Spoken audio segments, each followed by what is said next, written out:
এই শবে বরাতে কিভাবে আপনি আমল করবেন, যেভাবে আমল করলে আল্লাহ তাআলা আপনার ভাগ্যের ভিতরে পরিবর্তন ঘটায় দিতে পারে। আল্লাহ পারে কি পারে না?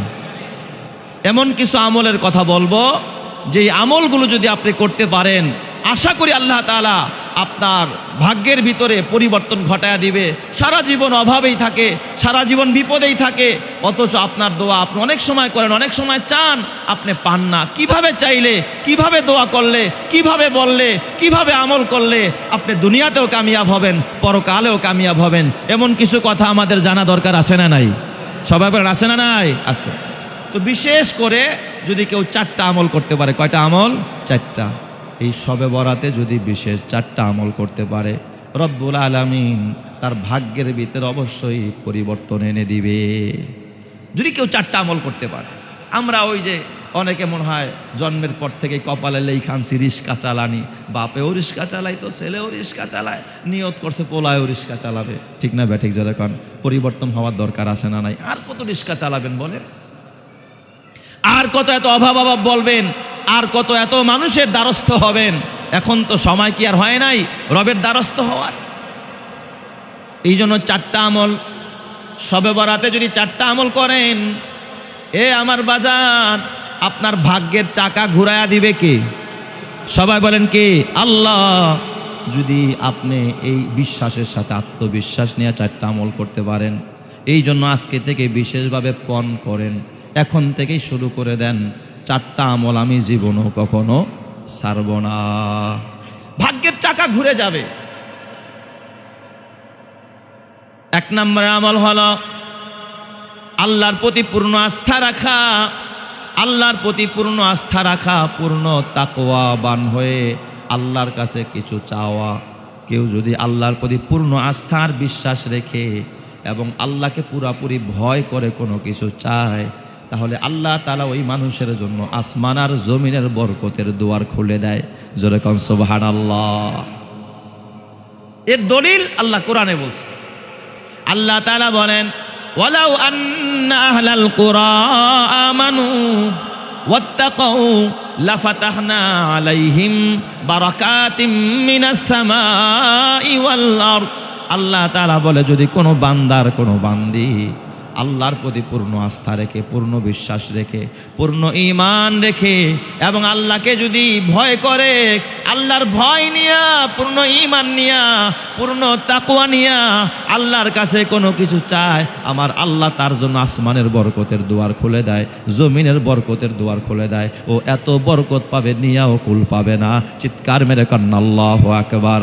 বলেন তো বরকতের মালিক কে? মায়ুস না হো আহলে জমি अपने खता से, मायूस ना हो अहले ज़मी अपनी खता से, तकदीर बदल जाती है मुझ तर की दुआ से, तकदीर बदल जाती है मुझ तर की दुआ से। हर लहजा है मोमिन की ना ईशान ना ईआन, हर लहजा है मोमिन की ना ईशान ना ईआन, गुफ्तार में किरदार में अल्लाह की बुरहान, गुफ्तार में किरदार में अल्लाह की बुरहान। गफ्फारियु क़ख्खारियु कुद्दूस व जबरूत, ये 4 अनासिर हो तू बनता है मुसलमान, ये 4 अनासिर हो तू बनता है मुसलमान। उल्फत में बराबर के वफा हो के जफा हो, उल्फत में बराबर के वफा हो के जफा हो, हर चीज़ में लज्जत है अगर दिल में मज़ा हो, हर चीज़ में लज्जत है अगर दिल में मज़ा हो। जोरे जोरे बोलें अल्लाहु আকবার। তাহলে পূর্ণ ঈমান আর পূর্ণ তাকওয়া, এটা আজকে থেকে শুরু করেন। আল্লাহর প্রতি আস্থা রাখেন যে আমার আল্লাহ দিবেই দিবে, আমার আল্লাহ দিবেই দিবে। এই জন্য হাদিসে কুদসিতে আল্লাহ জাল্লা শানু বলেন, আনা ইনদা জন্নি আবদি বি, এ বান্দারা, আমি কিন্তু আমার বান্দার ধারণা অনুযায়ী আমি আমল করি। আনা ইনদা জন্নি আবদি বি, আমার বান্দা আমার উপরে যেমন বিশ্বাস রাখে, যেমন ধারণা করে, আমি আল্লাহ তেমন মুআমালা করি। জোরে কান আল্লাহু আকবার। কেউ যদি মনে করে আল্লাহ দিবেই দিবে, এতে সন্দেহ নাই, আল্লাহ তারে দিয়েই দিবে।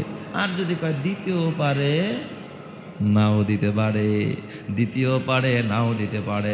আজম বিল জজম করো, আল্লাহ দিবেই দিবে।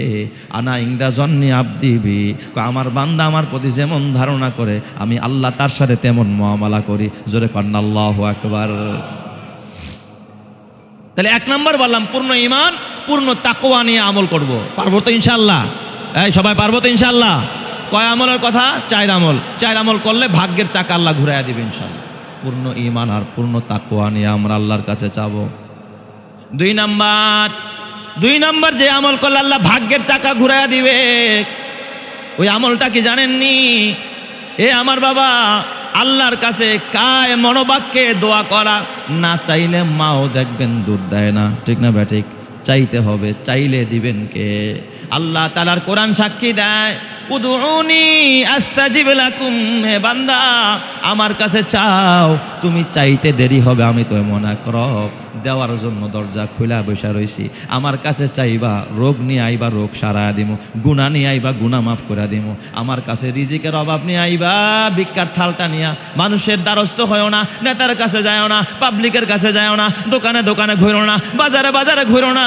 আমার দুয়ার কি দেখো না? আমার দুয়ারে হাত পাইতে দাও, আমি আল্লাহ তোমার জন্য রহমতের দুয়ার খোলা দিব। চিৎকার মেরে কন্না আল্লাহু আকবার। বলেন তো আল্লাহ পারে কি পারে না? এই জন্য চাবো কার কাছে? সবাই বলেন চাবো কার কাছে? আল্লাহর কাছে। এই জন্য হাদিস শরীফ পড়েছে, আল্লাহর রাসূল হাদিসে বলেন, লা ইয়ারুদ্দুল কদরা ইল্লা দুআ। তাকদির পরিবর্তন করতে পারে না, তবে দোয়ায়।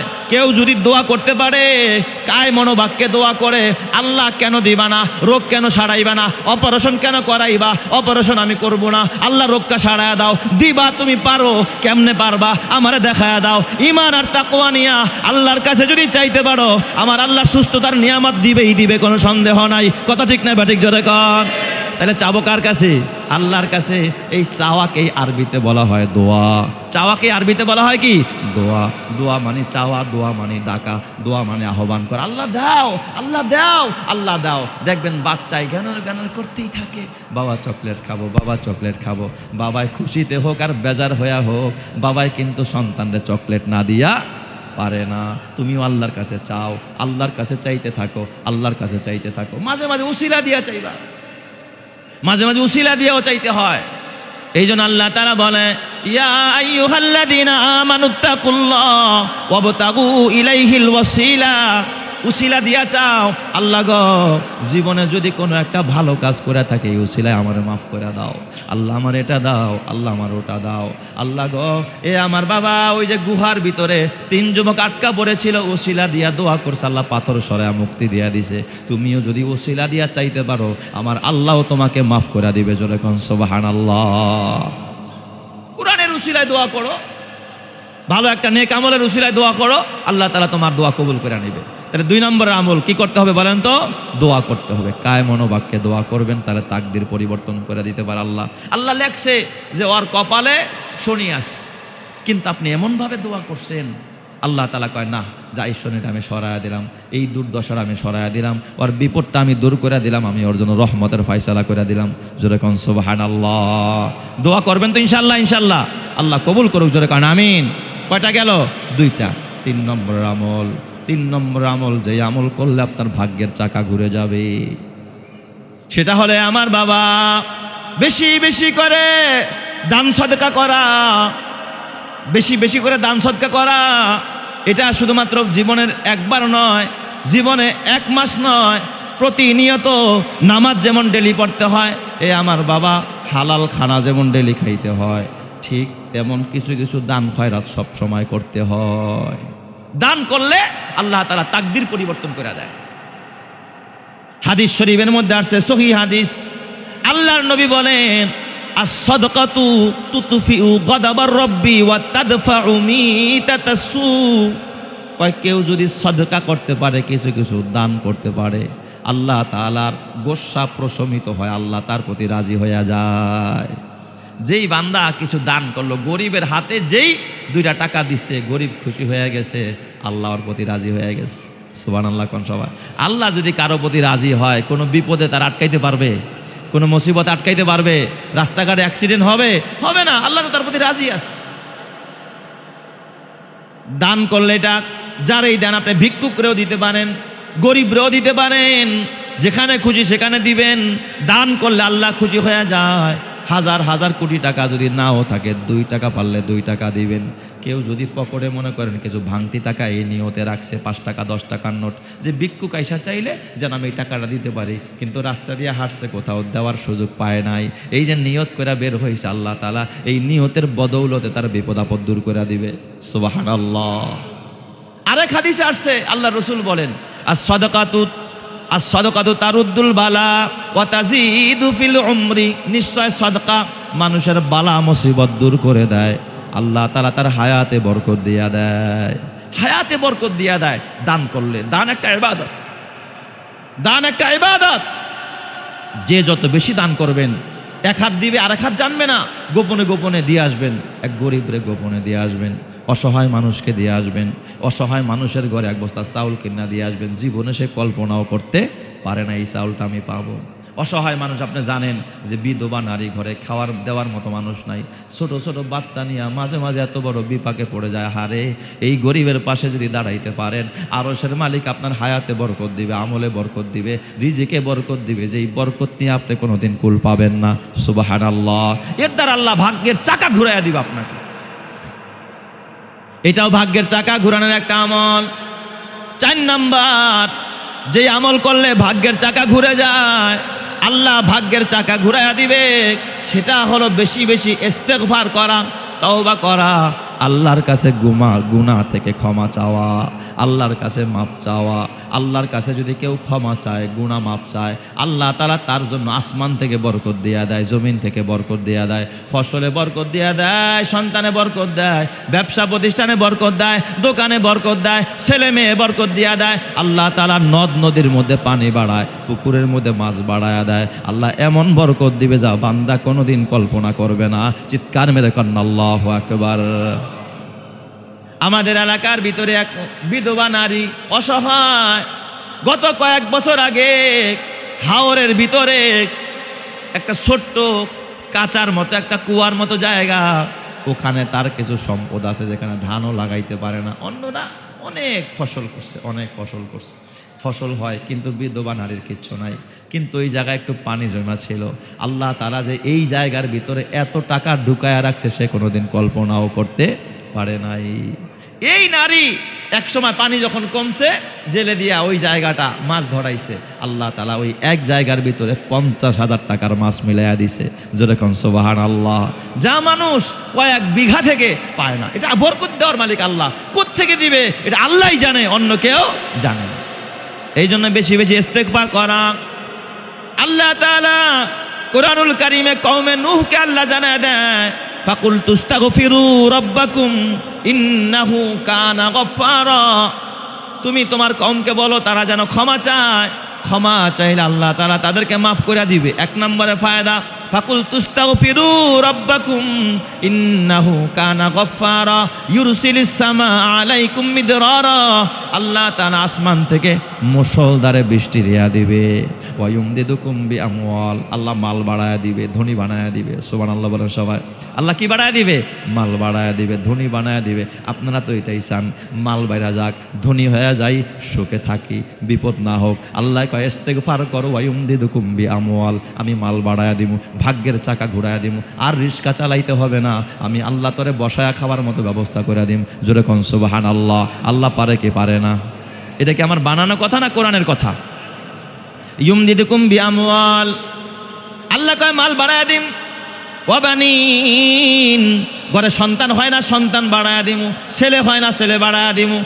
আছে একটা ছেলে, এটা কথা শোনে না, আমি আল্লাহরে বাধ্যগত বানায়া দিমু, মা বাবার ভক্ত বানায়া দিমু, কামাই সুদ বানায়া দিমু, আদর্শবান সন্তান বানায়া দিমু। ওয়া ইউমদিদুকুম বিআমওয়ালি ওয়া বানিন ওয়া ইয়াজআল লাকুম জান্নাত, আল্লাহ বলে আমি বাগ বাগিচা বাড়ায়া দিমু, ফুলের বাগান দিয়া দিমু, ফলের বাগান দিয়া দিমু, রবি শস্য বাড়ায়া দিমু, আমি আল্লাহ তাআলা ফুল ফসল ফল দিয়া তোরে ভরা দিমু। ওয়া ইউমদিদুকুম বিআমওয়ালি ওয়া বানিন ওয়া ইয়াজআল লাকুম জান্নাতিন ওয়া ইয়াজআল লাকুম আনহারা, আল্লাহ বলে আমি নদ নদীতে পানি বাড়ায়া দিমু, পুকুরের মাছ বাড়ায়া দিমু, যেখান থেকে তুই রিজিক পাবি জীবনেও কল্পনা করতে পারোস নাই। তাহলে ভাগ্যের চাকা যদি ঘোরাইতে চান, বেশি বেশি ইস্তেগফার তওবা করা ছাড়া কোনো রাস্তা নাই। পারবেন তো ইনশাল্লাহ, সবাই পারবেন। তাহলে বলেন, এই শবে বরাত শুধু শবে বরাত নয়, সারা বছরের আমল এটা। এই 4 আমল করবেন, আল্লাহ ভাগ্যের চাকা ঘুরাইয়া দিবে, আল্লাহ তাআলা আপনার জন্য কল্যাণ বয়ে আনবে। পারবেন তো ইনশাল্লাহ সবাই? বলেন তো 1 নম্বরের আমল কি? 1 নম্বরের আমল হলো পূর্ণ আস্থা আর পূর্ণ বিশ্বাসের সাথে, তাকওয়ার সাথে আল্লাহর কাছে চাওয়া। পূর্ণ আস্থা রাখা, পরিপূর্ণ মুমিন হওয়া এবং পরিপূর্ণ তাকওয়া, আল্লাহর ভয় ভিতরে জায়গা দেওয়া। এই পূর্ণ আস্থা আর পূর্ণ তাকওয়া নিয়ে যদি কেউ আল্লাহর কাছে কিছু চাইতে পারে, আল্লাহ বলে আসমানের বরকতের দুয়ার, জমিনের বরকতের দুয়ার খুলে দেবো, আমি তোমার ভাগ্যের চাক্কা ঘুরাইয়া দেবো। জোরে কোন সুবহানাল্লাহ। 2 নম্বরের আমল বললাম, যে আমল করলে শবে বরাত নয়, সারা বছরে আল্লাহ তাআলা বরকত বাড়ায় দিবে। সেটা হলো আমার বাবা, বেশি বেশি আল্লাহর কাছে দোয়া করা। জোরে কোন কি করা? দোয়া করা। দোয়া করলে আল্লাহ তাআলা ভাগ্যের চাকা ঘুরাইয়া দেয়, বিপদ দূর করে দেয়। আল্লাহর কাছে চাইবেন, যত বেশি চাইবেন তত বেশি পাইবেন। আর 3 নম্বর কি বলেন? বেশি বেশি কি করা? সদকা করা। 3 নম্বর বেশি বেশি সদকা করা, এটাও একটা নেক আমল। যে যত বেশি সদকা করবেন, আল্লাহ বিপদ দূর করবে, ভাগ্যের চাকা ঘুরাইয়া দিবে, আল্লাহ তাআলা বরকত দিয়ে দিবে। আর 4 নম্বর হলো বেশি বেশি তওবা করবেন, ইস্তেগফার করবেন। আস্তাগফিরুল্লাহ, আস্তাগফিরুল্লাহ, আস্তাগফিরুল্লাহ। আল্লাহ আমাদের সবাইকে এই আমলগুলো করার তৌফিক দান করুক। সকলেই বলি আমিন। আরো জোরে বলি আমিন।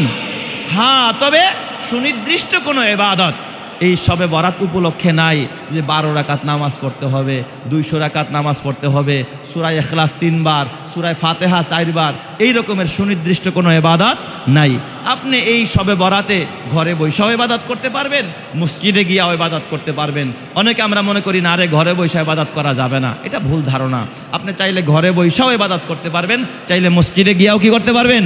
ইবাদত করতে পারবেন। আপনি যেখানে খুশি সেখানে গিয়ে ইবাদত করতে চান, করতে পারবেন, কোনো বাধা নাই। তবে হালুয়া রুটি নিয়ে পড়ে থাকেন না। আমাদের সমাজের মানুষ কিছু হালুয়া রুটি নিয়ে পড়ে থাকে, হালুয়া বিলাইব কোন সময়? ওই সময় মসজিদে যাবো ইনশাল্লাহ। হালুয়া যখন বিলায় তখন মসজিদে আসে, এইটা ঠিক না। আপনার হালুয়া রুটি খাইতে মনে চায়, সারা বছর খান, কেন এই উপলক্ষে আপনাকে খাইতে হবে? এরপর আতশবাজি, এগুলো করা যাবে না, এগুলো গুনাহ, এগুলো অন্যায়। এরপর মসজিদ লাইটিং করা, এটা বেদাত কাজ, গুনাহ হবে। কেউ যদি মসজিদ লাইটিং করে শবে বরাত উপলক্ষে, গুনাহ হবে, 2 পয়সার সওয়াব হবে না। কেউ যদি দেখাইতে পারে 2 পয়সার সওয়াব হবে, তাহলে সব লাইটিংয়ের খরচ আমি দিয়ে দেবো ইনশাল্লাহ। কেউ যদি একটা দলিল দেখাইতে পারে যে লাইটিং করলে সওয়াব হবে, আসে না নাই? মসজিদ আলোকসজ্জা করে ফেলায়, জিগজাগ বাতি লাগায়, এটা কি মাজান নাকি মিয়া? আপনি যে আলোকসজ্জা করবেন মসজিদে? কবরস্থান আলোকিত করে, কবরস্থানকে আলোকসজ্জা করতে দিব না। আমি মনে করি কালসি কবরস্থান আমার, আপনার, সবার, আপনার আত্মীয় স্বজন এখানে সওয়া, কেউ মন গড়া ভাবে এই কবরস্থানে যেন বেদাত করতে না পারে, আপনি বাধা দিবেন, আপনি গিয়ে তাদেরকে বুঝাইবেন এই কবরস্থানটা কি করে, পুরা আলোকসজ্জা করে। আর নারী পুরুষ যুবতী মেয়েরা তারা রাত্র 12টা-1টা বাজে গিয়া কবরস্থানের মধ্যে আড্ডা দেয়, কবরস্থানের মধ্যে জাহান্নামের আগুন জ্বলে। এদের কারণে আমরা আলোকসজ্জা করতে দিব না, দলে দলে কবরস্থানে যেতে দিব না। যদি যেতে হয় একা একা যাবেন, দলে দলে নয়। মার কবরের পাশে গিয়া দোয়া করবেন, বাবার কবরের পাশে গিয়া দোয়া করবেন, দলে দলে বন্ধু বান্ধব নিয়ে এরপর সেলফি তুলে আসছি কবরস্থানে, দেখ লাইভে যায়, এই যে দেখ কবরস্থানে আসছি, এটা সওয়াবের পরিবর্তে গুনাহ হবে। ঠিক না ব্যাঠিক জোরে কোন? আসে না নাই? আসে না নাই? আর নাম দিছে এটা জাগনা রাত। আরে আমি কি জাগনা রাতের কথা বললাম না ইবাদতের রাত? এর দাম দিছে জাগনা রাত। সারা রাত ঘুরে বেড়ায়, এক রাকাত নামাজও করে না, সারা রাত দলে দলে ঘুরে। তুই কই আসোস? আমি অমুক জায়গায়। কয় আয়, আয় রাব্বানিতে খাই। কই খাবি? কয় আয় অমুক জায়গায় খায়ালই, অমুক মসজিদে খিচুড়ি দিতেছে, তাড়াতাড়ি আয়, খায়ালই দোস্ত, আয় খাওয়া, খায়ালই। খাওয়ানের রাত, এটা খাওয়ানের রাত না, এটা গুনাহ মাপের রাত। কথা ঠিক না ব্যাঠিক জোরে কর? এই সমস্ত কুসংস্কার আমরা করব না। এ যুবক ভাই, তোদের হাতে পায়ে ধরে বলে যে আমরা কুসংস্কার করব না। আমরা শবে বরাতকে ইনশাআল্লাহ আমরা নবীর তরিকা অনুযায়ী, সাহাবীদের তরিকা অনুযায়ী, কোরআন হাদিসের দৃষ্টি অনুযায়ী আমরা এই রাতে ইবাদত করব, আল্লাহকে ডাকবো। পারবো তো সবাই ইনশাআল্লাহ? বলেন তো কয় তারিখ শবে বরাত? হ্যাঁ, এই যে এখন 2 দল হয়ে গেছে। কয় তারিখ? 3 তারিখ না? 3 তারিখ। 3 তারিখ মানে 14 তারিখ, 14ই শাবান দিবাগত রাত, যেটা হলো 15ই শাবান। 4 তারিখ হলো সরকারি ছুটি, 4 তারিখে সরকারি ছুটি, 3 তারিখে হলো কি শবে বরাত। আমরা ইনশাআল্লাহ ওই রাতে আমাদের মসজিদ আল্লাহর রহমতে প্রতি বছরেই খোলা থাকে আপনাদের জন্য। যদি আসতে চান আলহামদুলিল্লাহ, সারা রাত আপনাদের খেদমতে আমরা প্রস্তুত আছি। আমাদের কমিটির টিম যারা আছে তারাও প্রস্তুত আছে ইনশাআল্লাহ। আপনাদের দাওয়াত করা হলো। চান যদি কেউ ঘরে বসে করবেন তাও করতে পারবেন, বাধ্যবাধকতা নাই যে মসজিদে আসতে হবে। যেমনে পারি, যেখানে আমার ইবাদতে মন বসবে, আল্লাহর কাছে চাইয়া আমি শান্তি পাবো, ওই জায়গায় আমরা যাবো ইনশাআল্লাহ। পারবো তো সবাই ইনশাআল্লাহ? আল্লাহ আমাদের সবাইকে কবুল করেন। তার মানে 12 মাসের মধ্যে আল্লাহ 4 মাসের সম্মান বাড়ায়া দিছে। সুবহানাল্লাহ জোরে কান সবাই। তাহলে সময় কোনো সময় কোনো সময়ের চাইতে কি হয়, দামি হয়, মূল্যবান হয়, তাই না? ঠিক এই যে আমাদেরকে আল্লাহ যতগুলো রাত দান করেছে, এই রাতের ভিতরে কিছু রাত আছে কিছু রাতের চাইতে দামি। ওই রাতের ভিতরে একটা তাৎপর্যপূর্ণ মর্যাদাপূর্ণ রাত হলো এই শাবান মাসে আমাদের সামনে একেবারে অতি সন্নিকটে চলে আসছে। আপনারা যদি আমার এতটুকু কথা বুঝে থাকেন তাহলে বলেন তো ওই রাতের নাম কি? সবাই কয় না রাতের নাম কি? হ্যাঁ, শবে বরাত। সব শব্দের অর্থ হলো রাত, এটা ফার্সি শব্দ। আর বারাতুন বারিয়া ইয়াবরাউ বারাআতান, তার মানে হলো মুক্ত হওয়া। কি হয়ে যাওয়া? মুক্ত হয়ে যাওয়া, গুনাহ থেকে মুক্ত হয়ে যাওয়া। আর এই রাত হলো পবিত্রতার রাত, মানুষ গুনাহ থেকে মুক্ত হয়, মানুষ আল্লাহ তাআলার নৈকট্যশীল হয়। এই জন্য এই বারাতুন শব্দটা আরবি, কিন্তু সব শব্দটা কি? ফার্সি। শবে বরাত মানে মুক্তির রাত, অথবা পরিত্রাণের রাত, অথবা বরকতের রাত। এই শবে বরাত এটা কোরআন হাদিসে সরাসরি যদিও এই শব্দটা নাই, কিন্তু কোরআন হাদিসে আছে লাইলাতুন নিসফি মিন শাবান, শাবান মাসের মধ্যরাত, শাবান মাসের মধ্য রজনী, তার মানে 15তম রাত, 14 তারিখের দিবাগত রাত যেটা 15তম রাত, এটাকে বলা হয় লাইলাতুন নিসফি মিন শাবান। কোরআনও আরবি ভাষা, হাদিসও আরবি ভাষা, এই জন্য আরবিতে লাইলাতুন নিসফি মিন শাবান বলা হয়। যদিও এটা আমরা শবে বরাত নামে কোরআন হাদিসে কোথাও নাই। যেমন নামাজ, আপনারা খেয়াল করেন আমার কথা, যেমন নামাজ, নামাজ কথাটা কি কোরআনের কোথাও আছে নাকি? হাদিসের কোথাও আছে? কেন থাকবে? নামাজ তো একটা উর্দু শব্দ। নামাজ কথাটা কোরআনে নাই, হাদিসে নাই, তাই বলে নামাজ নাই? তাই বলে নামাজ নাই নাকি আছে? হ্যাঁ, হাদিসে আছে হলো সলাত। হাদিসে কি আছে? সলাত। যেমন আপনার রোজা, রোজা কথাটা কোরআন হাদিসের কোথাও নাই। আপনারা তো সব সময় রোজাই বলেন, কি বলেন? রোজা, রোজা বলেন না? রোজা কথাটা কোরআনেও নাই, হাদিসেও নাই। আছে কি? সওম অথবা সিয়াম। সওম অর্থ কি? রোজা। তাহলে কোরআন হাদিস যেহেতু আরবি শব্দ, ওখানে তো আরবি কথাই থাকবে, ওখানে ফার্সি কথা থাকবে না। আমরা আমাদের ভাষায় অথবা হিন্দুস্তানে পাক ভারত উপমহাদেশে এই রাত্রটাকে আমরা শবে বরাত তথা বরাতের রাত অথবা শবে বরাত নামে আমরা সবাই চিনি এবং আমরা সবাই জানি। এই রাতটা অত্যন্ত তাৎপর্যপূর্ণ। আর এই রাতের যে তাৎপর্য আছে, বরকত আছে, এটা সহিহ হাদিস দ্বারাই প্রমাণিত। এক হাদিসের মধ্যে আল্লাহ রসুল বলেন, ইন্নাল্লাহা লা ইয়াত্তালিউ ফি লাইলাতিন নিসফি মিন শাবান ফায়াগফিরু লিজামিই খালকিহি ইল্লা লিমুশরিকিন আও মুশাহিন। নবী বলেন যে আল্লাহ তাআলা শবে বরাতে বান্দাদের প্রতি বিশেষভাবে দৃষ্টি দেন। আল্লাহ তাআলা বিশেষ নজর দেন। আল্লাহর দৃষ্টি সবসময় বান্দাদের প্রতি থাকে, একটা সেকেন্ডের জন্য দৃষ্টি কখনো দূর হয় না। আল্লাহর রহমতের দৃষ্টি না থাকলে আপনি আমি চলতেও পারবো না, বলতেও পারবো না, আপনি আমি অচল হয়ে যাব। আল্লাহর রহমত ছাড়া, দৃষ্টি ছাড়া বান্দা একটা মুহূর্ত চলতে পারে না, ঠিক না ঠিক বলেন? তো ওই আল্লাহ দৃষ্টি তো দেন, কিন্তু শবে বরাতে আল্লাহ বিশেষ একটা দৃষ্টি দেন। ইন্নাল্লাহা লা ইয়াত্তালিউ ফি লাইলাতিন নিসফি মিন শাবান। আল্লাহ তাআলা শাবান মাসের মধ্য রজনীতে, শাবানের মধ্য রাতে আল্লাহ তাআলা বান্দাদের প্রতি বিশেষ একটা মনোনিবেশ করেন, বিশেষ দৃষ্টি দেন। ফায়াগফিরু লিজামিই খালকিহি, আল্লাহ তাআলা দৃষ্টি দিয়া, নজর দিয়া আল্লাহ তাআলা তার সব মানুষদেরকে এই শবে বরাতে আল্লাহ তাআলা মাফ করে দেন। জোরে কোন সুবহানাল্লাহ। আল্লাহ সব মাফ করে দেন, সব ক্ষমা করে দেন। ফায়াগফিরু লিজামিই খালকিহি ইল্লা লিমুশরিকিন আও মুশাহিন। তবে আল্লাহ তাআলা দুই ব্যক্তিকে ক্ষমা করে না। এক নম্বর হলো মুশরিক এবং দুই নম্বর হলো যে মুশাহিন, মানে হলো যে হাসাদকারী, হিংসুক। হিংসুককে আল্লাহ ক্ষমা করে না, এবং যে শিরক করে মুশরিক, ওই ব্যক্তিকে আল্লাহ তাআলা ক্ষমা করে না। কারণ আল্লাহ তাআলার কোরআন বলে, ইন্নাল্লাহা লা ইয়াগফিরু আন ইউশরাকা বিহি ওয়া ইয়াগফিরু মা দুনা যালিকা লিমান ইয়াশা। আল্লাহ শিরক ছাড়া সকল গুনাহ মাফ করেন, কিন্তু যারা শিরক করেন তাদের গুনাহ আল্লাহ তাআলা ক্ষমা করে না। মুশরিকদের জন্য জাহান্নাম, মুশরিকদের জন্য কি বলেন? জাহান্নাম। মুশরিকরা জাহান্নামে যাবে, জাহান্নামের আগুনে জ্বলবে। হাসাদকারীদের জন্য আল্লাহ তাআলা জাহান্নাম রেখেছে। তাই তো আল্লাহ তাআলা আমার নবীরা ডাক দিয়া কয়, কুল আউযু বিরাব্বিল ফালাক মিন শাররি মা খালাক ওয়া মিন শাররি গাসিকিন ইযা ওয়াকাব ওয়া মিন শাররিন নাফাসাতি ফিল উকাদ ওয়া মিন শাররি হাসিদিন ইযা হাসাদ। হে নবী, আপনি পানা চান হিংসুকের হিংসা থেকে। ওয়া মিন শাররি হাসিদিন ইযা হাসাদ। হাসাদকারী যখন হাসাদ করে, হিংসুক যখন হিংসা করে, নিন্দুক যখন নিন্দা করে, তাদের হিংসা থেকে আপনি পানা চান। এই জন্য হিংসুকের হিংসা থেকে পানা চাইতে আমার নবীকে নির্দেশ দিয়েছেন কে? আল্লাহ নির্দেশ দিয়েছেন। তো এই হিংসুককে আল্লাহ তাআলা ক্ষমা করেন। আমাদের মধ্যে হিংসা আছে না নাই? আমরা আরেকজনের ভালো দেখতে